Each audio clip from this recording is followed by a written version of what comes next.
Just make sure, like she said, whatever you go with, that it's available so that when you do make that transition, you don't want to order 500 business cards and then you have to turn around and order more. So just make sure, because I know it's a process. Everybody's not going to be able to just go ahead, get the LLC and do this. I know everything's a process. So definitely just try to double check and make sure that when you do get your LLC, the cards can still match and you're good to go. So that's the best suggestion I had. That's what I did. Yeah, the LLC costs quite a bit of money in most states, at least a couple $100. So you want to make sure before you start LLC and you have the right name, because you don't want to change that every 6 months, or just get you a basic name if you just want to get started. And one more tip: don't let the LLC stop you from starting your business. A lot of times people say, well, I have to have this before I can start. No, you don't. Just get started and everything else will fall into play. We're building here. We're building a house. Yeah. So little by little. Okay. Great question though. So get started. Keep us posted on your journey. Please. So Ty Lowe has a question. In the state of Maryland, you have to take a course of study. What is a good course to take? Now, Ty, do Maryland have a course that you have to take? If not, you know what I'm going to say. Go to notaryeducatorsllc.com and check out our courses. We have a course in general notary work, notary basics A to Z, and loan signing A to Z, and other courses that you can take for notary. And so I'm not sure if the state of Maryland actually. Yeah, let me talk about Maryland. Let me talk about Maryland. So Maryland, you do want to be a notary, and you also have a special test that you have to take there, the TIPIC, TIPIC for Maryland.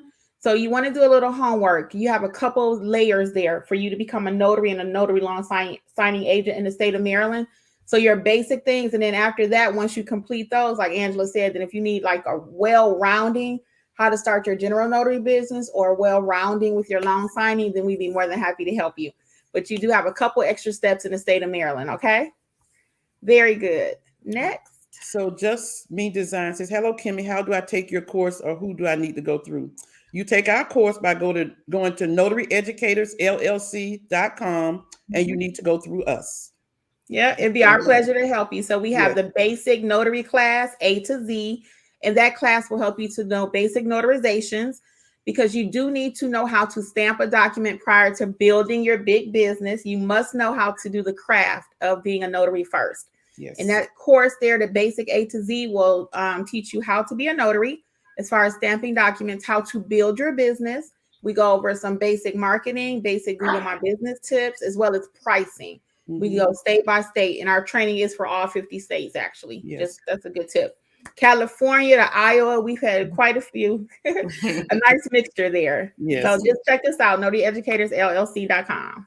So Patrice Duke says, I need assistance with verification of Google My Business page. Also, do you take fingerprinting for all acts or just POA? So Google My Business. Patrice, go to notaryeducatorsllc.com. If you have just a question or something that could take just a minute or two, we'll get back to you. And Alexis is our Google My Business page expert. Yes. If it's just a minute or two, we'll just answer your question. But a lot of times with Google My Business, that's something that takes time. So you may want to sign up for our Google My Business one-on-one with Alexis, and she'll give you everything you need. Yes. So with Google My Business, I wish I knew exactly what you needed as far as assistance with the verification part. But usually with Google My Business, you just press verify and you're verifying like your address. So you'll get a postcard sent to you in the mail. It'll have a code on it. You enter that code back into your Google page, and then your account is verified and you're able to have a little more access to different things and change things around. So yeah, just check us out. I do offer one-on-one help with Google My Business. We will literally go through and set your Google My Business page up. When you're done with me, it's a one-on-one course as well. But when you're done with me, you'll be ready to go. You'll be ready to fly. You'll be ready to get out there and start hitting the ground running. So yeah, check us out at notaryeducatorsllc.com. It's a one-on-one. And yeah, for the fingerprinting, Kimmi. Yeah, so with the fingerprinting, Patrice, you don't have to fingerprint if it's not required in your state. The state of California, that is part of their notary rules. They must fingerprint everything. So just because it's a POA, If your state doesn't require fingerprinting, that's not a requirement. But I know for sure California does. But if your journal doesn't require it, you don't need it on any documents, not just because it's a POA. Okay. If you need a little bit more training, state specific, again, we do teach all 50. Check us out. It'd be our pleasure. I hope we answered all your questions. All right. Hello from the mobile notary from LA, Lower Alabama. Listen, hello, Frank Barrera. Hey, everybody. Welcome to those just joining us. This is Mentor Mondays with Notary Educators. So Althea Bennett says, I'm just starting my journey. Spoke to you, Kimmi, several times. Kimmi, do I have to have all my stamps to start? I have the stamp that came with my embosser.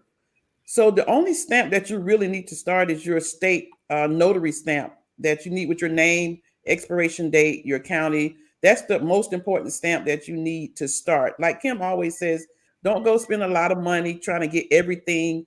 You need to have your state stamp with the expiration date. It's great if you got an embosser, because some people ask, do you have that little crimpy thing? But yes, as long as you got your state stamp, and just build on that. Like she said, it's like building. You don't have to have everything, but get the basics that you need for that. Mm-hmm. So in addition to your embosser, eventually, Althea, like today, just before we started, actually, I had a client that brought 2 school records with no notarial wording on it. And he needed those notarized because the kids were at one time living with his mother, but she needed something saying that they no longer live with her, but that they live with him.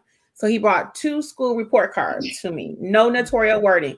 So I was able to add an acknowledgement to the paper, and then that was my notarial wording that I needed. So as I always say, you can notarize any document. You just have to know how to do it. So in that case, no notarial wording, I stamped it. So you can buy an acknowledgement stamp or jurat stamp, depending on your state. Because some states are very specific with their wording, but if your state is not, then you can just add that stamp and that's it. Or you can add an attachment, acknowledgement, or jurat using a loose leaf certificate. Okay. So eventually I would recommend, if your state permits, you have everything, because you want to be like a doctor, no matter what they need. Can you imagine a doctor not having every tool or every piece of what is that stuff called? The doctor, having the right thing to cut you or perform medical equipment, medical tools. Yeah, the medical stuff. If he didn't, he'd be like, "Oh, I'm sorry, I don't have that," and you got to go somewhere else for the rest of the surgery. I mean, you want to be prepared for everything. Right. And every state has the loose leaf certificates that you can attach to your documents. So that's so you don't have to get those, but it's a boss move if you got everything you need. You know how I roll. Okay, all right, so let's go. Dylan. So Dylan says POS fingerprints depends on your state. Yes, Notarial Act in California, you have to get a fingerprint.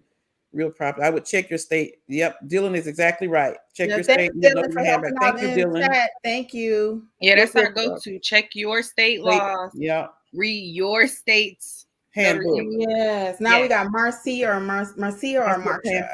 Says, what's your thoughts on digital business cards? So I'll share mine, and Kimberly and Alexis can share theirs. So digital business cards are becoming very popular, and there's nothing wrong with them if that's what you want to use.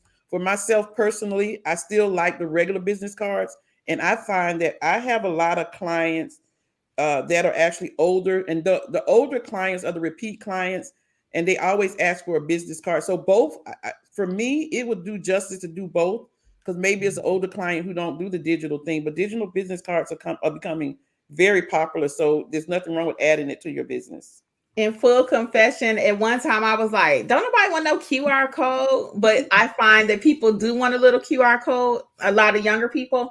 So I actually, one of my students told me that you can get a small one. It doesn't have to be big, but a little small QR code. So if you want to add that to your business card too, people do like that.